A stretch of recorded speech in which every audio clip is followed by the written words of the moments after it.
It is 8 p.m. on our studio clock and its news are on STV. Making news tonight, October 21, 2023. Lights to fight against insecurity in the region, precisely at Evoudula. The city has just received help from 10 solar street lights installed for the most part in places known to be dangerous, where attacks and criminal acts are very common. In sports football, Victoria United has failed to honor their game today against Apaches de Fou in match day 5 of the ongoing MTN Elite 1 Championship. This stories in full and much more will be yours right away. Good evening, ladies and gentlemen. You're watching the 8 p.m. bilingual primetime newscast on your TV, STV. And we'll start right away in the French language. And it's with you, Oriane Donken. Bonsoir, Oriane. Bonsoir, Christelle Assec. Mesdames et messieurs, bonsoir et bienvenue au journal. L'éclairage public pour lutter contre l'insécurité, c'est à Evoudula, dans la région du centre. La ville vient de recevoir une aide de 10 lampadaires solaires installés pour la plupart dans les zones réputées dangereuses du fait de la recrudescence des agressions et autres actes criminels. Olivier Bouzik. Evoudula s'éclaire progressivement. Dans la ville, partout il y a de l'ombre, c'est des lieux où se trouvent soit des fumeurs du chanvre ou même des agressions. Nous les avons en permanence, quotidiennement. Surtout en cette période cacaoyère, je crois que David devient vraiment insoutenable. Les gens souffrent. La ville vient d'être dotée de 10 lampadaires solaires installés dans plusieurs coins sensibles. Un don du Rassemblement fraternel pour le développement de la Leki. Ça va ajouter un plus dans le vécu quotidien des habitants de l'arrondissement. Ceux qui font le petit commerce la nuit, ceux qui rentrent même de voyage un peu tard. Mais ça fait que de plus en plus, ça fait aussi que la ville vive. Parce que quand il y a de la lumière, il y a la vie et les gens peuvent prolonger aussi dehors. Outre le problème d'éclairage, l'hôpital de la ville est ravitaillé en matériel pour garantir des soins de qualité à la population. Médicaments, compresses, seringues, perfuseurs, gants d'examen, entre autres outils donnés par centaines pour appuyer les efforts des pouvoirs publics. J'exhorte à cet effet les bénéficiaires à en faire bon usage. Le tout, c'est de veiller à ce qu'ils servent vraiment pour la cause commune. Le chemin du développement de la localité se poursuit par d'autres initiatives en perspective dans le département de la Leki en général. Et on reste donc dans le département de la Leki, cette fois-ci pour découvrir la ville d'Evoudula. Là-bas, les populations autochtones cohabitent pacifiquement avec d'autres peuples venus d'ici et d'ailleurs. L'agriculture et le commerce sont les principales activités exercées dans cette ville créée en 1964. Inès Panga. Si vous faites un tour dans le département de la Leki, région du centre, pensez à faire un saut dans l'arrondissement d'Evoudula. Les habitants de la ville créée en 1964, avec un plaisir, vous donnent des informations sur sa situation géographique exacte. Il a connu la naissance en 1964 où elle était district. Après, elle est devenue l'arrondissement.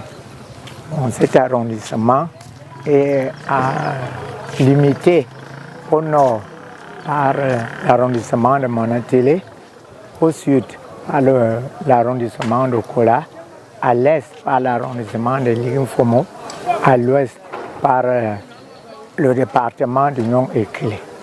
À Evoudula, les Etones, la population autochtone, cohabite pacifiquement avec d'autres peuples venus des villages voisins ou même d'ailleurs.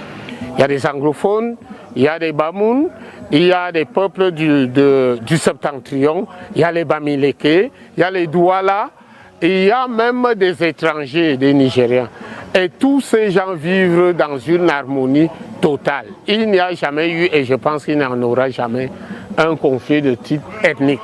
Ici, vous trouverez plusieurs écoles primaires, publiques et privées, un lycée bilingue, un lycée technique, un hôpital de district et des institutions avec pour mission le maintien de la sûreté et de la sécurité.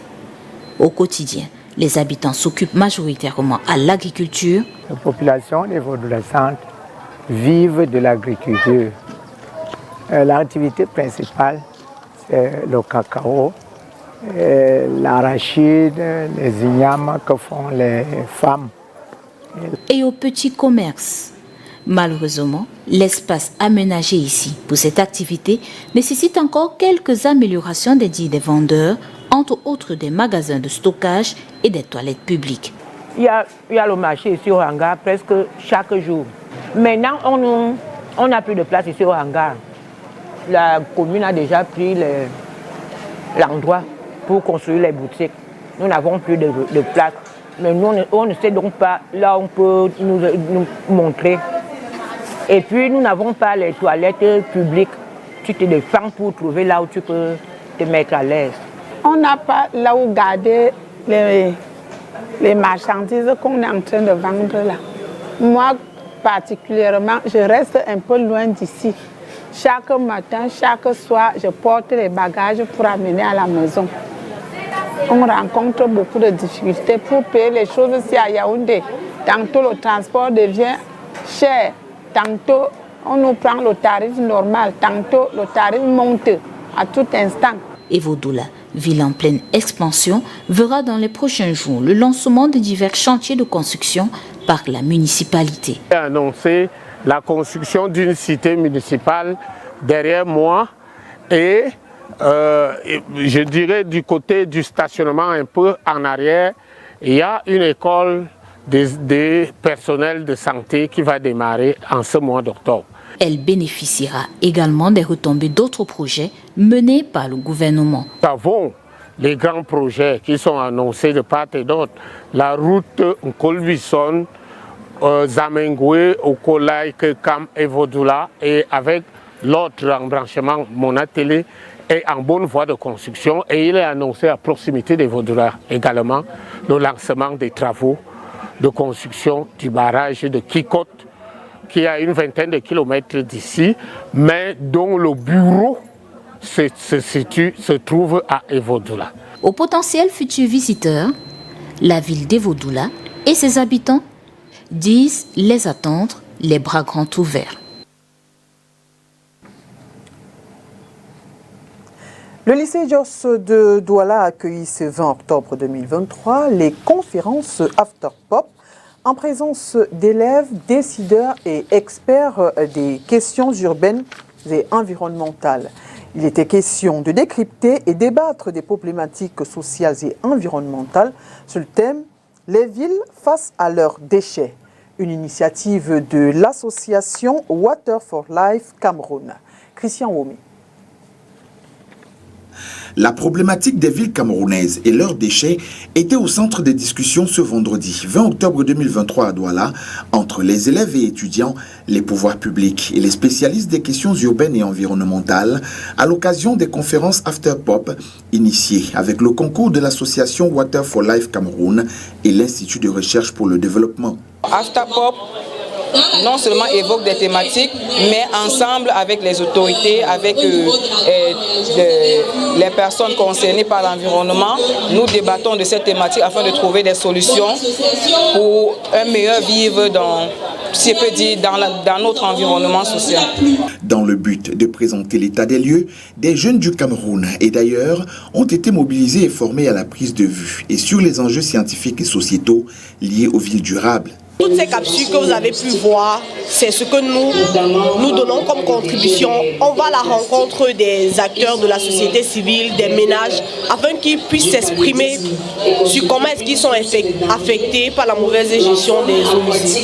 Le constat qui se dégage des différentes vidéos réalisées par ces hip-hopers du Cameroun présente une situation selon laquelle nos villes ont mal à la gestion de leurs déchets liquides et solides à travers l'absence de canalisation, le manque d'entretien, des fosses septiques des immeubles et autres habitations qui entraînent le déversement des eaux usées dans la nature, le volume des immondices qui croît au fil des jours, cohabitant désormais avec les ménages à cause de l'irrégularité dans la collecte, toutes choses responsables des maladies hydriques, du paludisme et surtout du mauvais visage de nos villes. Le problème est à la fois conjoncturel et structurel.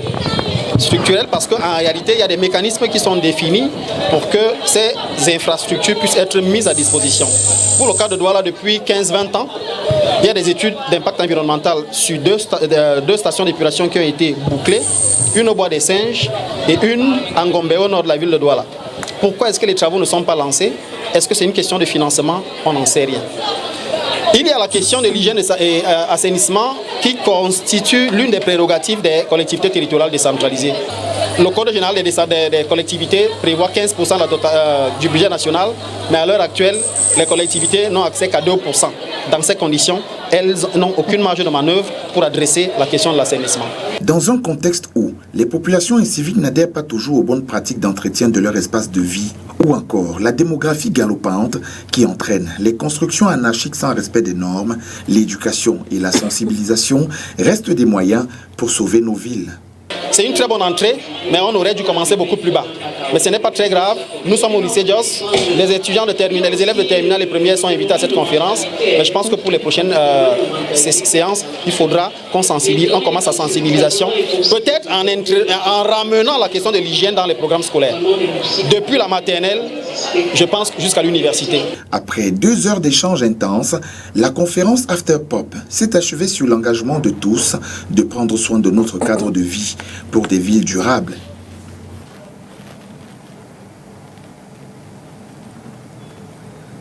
We now take you over to the northwest region of Cameroon, precisely in Bamenda, where the road system network, coupled with potholes and the poor drainage systems, is causing a hard time for the inhabitants of this region.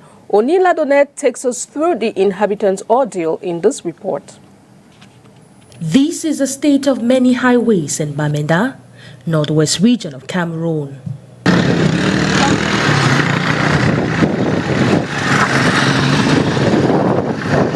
Road networks in neighborhoods like Metakwata, Sona Street amongst others, are in a deplorable state, characterized by potholes, hampering free transportation, thereby stranding commuters. For we, like the taxi drivers, we face a lot of along the ways because we don't have good roads, we don't have roads to transport our passengers. Along the way, we go through a lot by going through checkpoints, so many checkpoints. We cannot be unable to give good balance along the way because we want our tires due to bad roads, we weigh our shocks due to bad roads. If the government can see into that, in order to repair the road, we'll be very grateful. These highways are used by both inhabitants and authorities, but no rehabilitation plan has been announced. Several complaints have been filed to the different municipalities, but silence is all they got. In small neighborhoods and side villages, the situation is even worse. The road is spoiled, we tire them, shock them, kingpin, standing rod, all that kinds in them. And you know if you drive fine because of the pothole, you know if you follow your line. So that in that way, they for the pothole. It also Metakwata, taxation, Sona Street, too bad. So, we really try to see whether we will solve the problem. We just manage and manage. Just manage and manage because you change shock, you know, if it make you 2 months, you already broke. Keeping every 1 week you change them. So, you worry. But with the car now, who go yet to go if the car. All man depart to see the pothole now. All man depart to see them. Yeah. Since the start of the Anglophone crisis, poor road network is just one of the many problems faced by this population. Answers to many of these problems tarry most of the times due to the insecurity situation.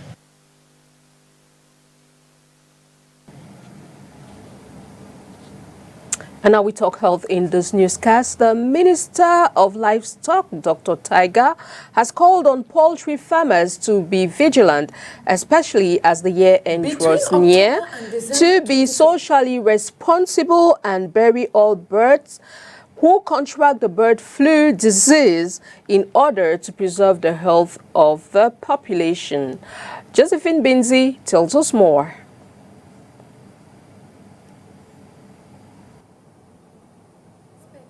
increase in the livestock sector in Cameroon, both quarterly and year-on-year. According to the forecast economic test published by BEAC, the increase announced compared to the third quarter is dependent on the dry season, which stimulates the emergence of flora. The comparison to the fourth quarter of 2022, the projected increase in the production can be attributed to the improvement in the poultry sector. This is quite worrisome as cases of bird flu have again, for the third time same period, declared in the West region, which usually accounts for at least 80% of local poultry industry. Following this new crisis, the government, through the Minister of Livestock, Dr. Taiga, had prescribed the implementation of emergency stamping out operations in identified outbreaks, their destruction by incarceration and burial under. This will also account for the service with support by law and order. As a reminder, the economic forecast test published by BEAC is a document of the prospective nature based on surveys carried out in business leaders, administrative authorities, and other key players in the different sectors of the CEMAC sub-region. On parle sport football à présent. Y a-t-il un problème entre la FECAFOOT et l'Office national des infrastructures et équipements sportifs ONIES? La question se pose au lendemain des constats faits en début de saison. Délocalisation des matchs à la veille, coupure d'électricité en pleine rencontre du championnat était assez rare. La FECAFOOT affirme avoir pris des mesures nécessaires auprès de l'ONIES qui, dans un communiqué publié cette semaine, a tenu à recentrer le débat. Argument croisé dans ce reportage de Makedali Dignotio. Problème de billetterie, coupure d'électricité en plein match au stade de la réunification de Douala. Il n'en fallait pas plus pour que la collaboration entre la FECAFOOT, organisatrice du championnat national de football d'élite, à travers le Conseil transitoire de football professionnel CTFP et l'Office national des infrastructures et équipements sportifs ONIES, suscite une vive interrogation. Pour sa part, le CTFP dit avoir pris les dispositions nécessaires auprès de l'ONIES. Problème de stade, des infrastructures. Vous savez que les infrastructures, ce n'est pas l'affaire de la Fédération camerounaise de football. Pour le moment, c'est l'ONIES qui gère toutes les infrastructures. Donc, de concert avec eux, nous avons commencé à organiser des réunions. Nous avons eu des réunions de concertation. Il a été arrêté un certain nombre de choses, notamment la transmission des calendriers, la transmission des chronogrammes, la transmission des programmes. Ce que nous avons respecté à notre avis. Et en réponse, l'ONIES nous avait dit qu'il nous accordait tous les stades, à l'exception du stade de Bonamoussadi et du stade annexe Omnisport numéro 1. Tous les stades devaient être utilisés. Mais dès la troisième journée de championnat, l'ONIES commence à délocaliser les matchs à la surprise du CTFP. C'est vrai qu'à la troisième journée, on a été surpris que l'ONIES commence à déprogrammer, à délocaliser nos matchs. D'abord, comme vous l'avez souligné, au stade de la réunification, parce que ces matchs étaient prévus au stade de la réunification. Après le stade de la réunification, nous avons programmé ces matchs au stade de Mbappé-Dépé. Et à moins de 24 heures, d'ailleurs, vous avez vu, beaucoup d'équipes se sont plaintes. À moins de 24 heures, on vient nous dire qu'on ne peut plus jouer au stade de Mbappé-Dépé. Bon, ça nous gêne un peu. Ça nous gêne encore plus que on nous dit que les pelouses sont amochées. Vous avez vu, nous sommes en train de jouer là aujourd'hui. Pendant que nous jouons, à côté de l'autre stade annexe, il y a les 2-0 qui jouent. C'est la même chose. Nous avons vu au stade militaire où on nous a interdit de jouer. Il y a les 2-0 qui sont en train de jouer. Et donc, ça nous gêne un peu que ce soit les compétitions de la fédération qui subissent ce genre de blocage.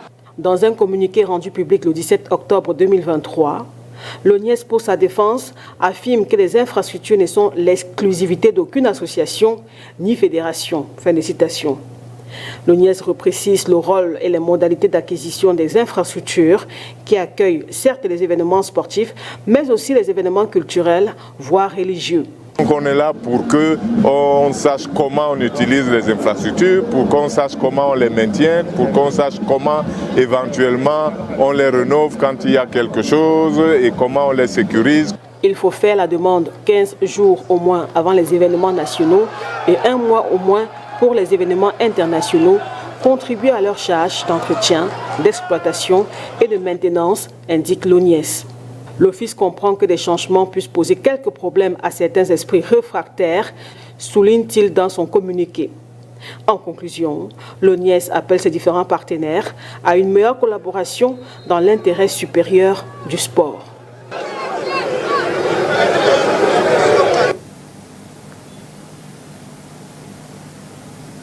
And still in sports, as announced in our headlines, Victoria United has failed to honor their game against Apaches of Fufu today in match day 5 in the ongoing MTN Elite One Championship. Onila Donet gives us the rest of the fixtures in the following report.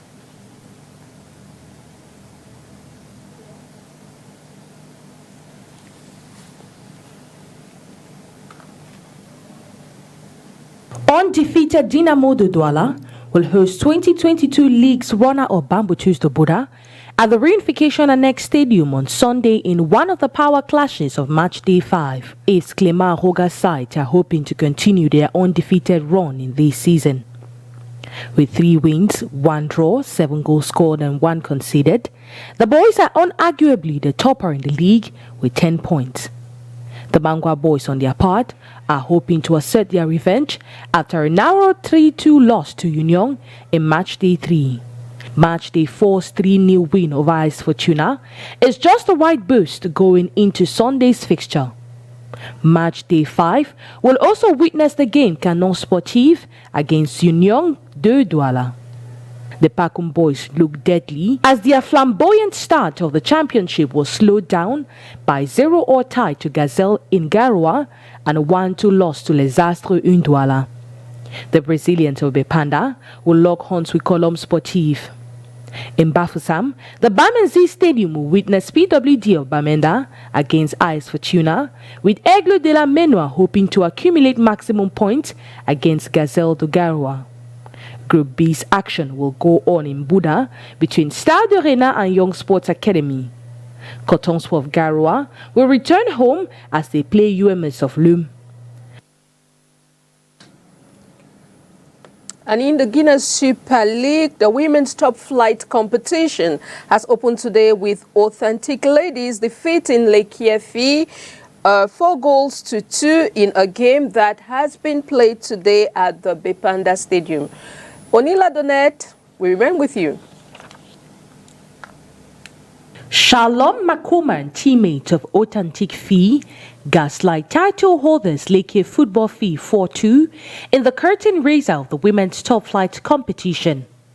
Staged at the Bepanda Next Stadium, the girls of Ezekiel Gange controlled possession, imposing their presence on a Leke without goal purchase Brenda Tabe Nga Manga. Osiang Pierrette was on target after just 1 minute of play, with Captain Shalom extending the team's lead on the spot.